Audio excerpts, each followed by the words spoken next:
Hello l'équipe, j'espère que vous allez bien. Ici Brandon Noko, de petit tutoriel très intéressant de 2 minutes qui va vous permettre de gagner un temps de qualité. Et surtout, n'oubliez pas de prendre note. C'est parti. Ça peut vous arriver lors de la conception de votre application d'avoir ce genre de résultats.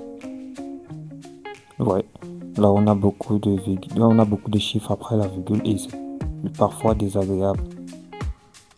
Donc ça peut être lors de la conception d'un dashboard comme celui-ci ou de notre projet. Pour régler ce problème, c'est très simple. Vous allez venir là.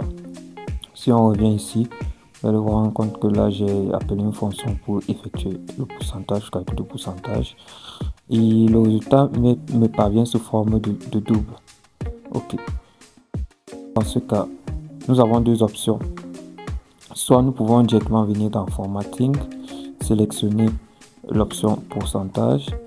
Et là, nous allons avoir directement le résultat sous forme de pourcentage avec bien sûr l'insigne de pourcentage à la fin, mais avec 3 chiffres après la virgule. Ce qui pourrait nous arranger ou pas.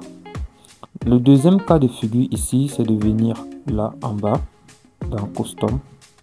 Vous allez cliquer sur Custom. Ensuite, vous allez venir dans Custom Format. Vous pouvez cliquer ici.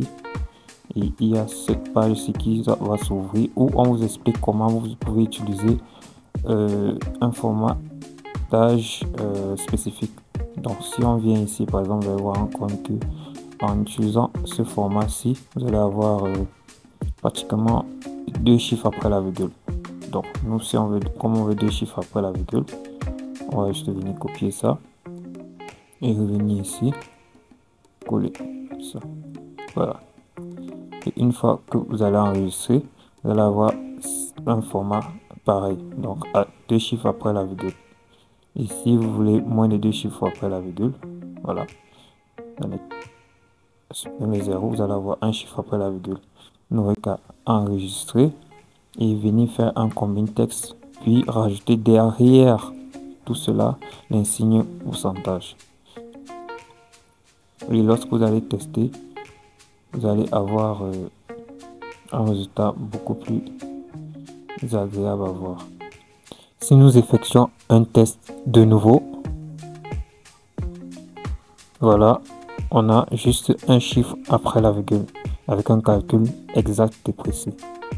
Voilà, nous sommes arrivés au terme de ce tutoriel. N'oubliez surtout pas de vous abonner, d'appuyer sur la cloche de notification pour pouvoir être notifié sur de nouveaux tutoriels. C'était Brandon.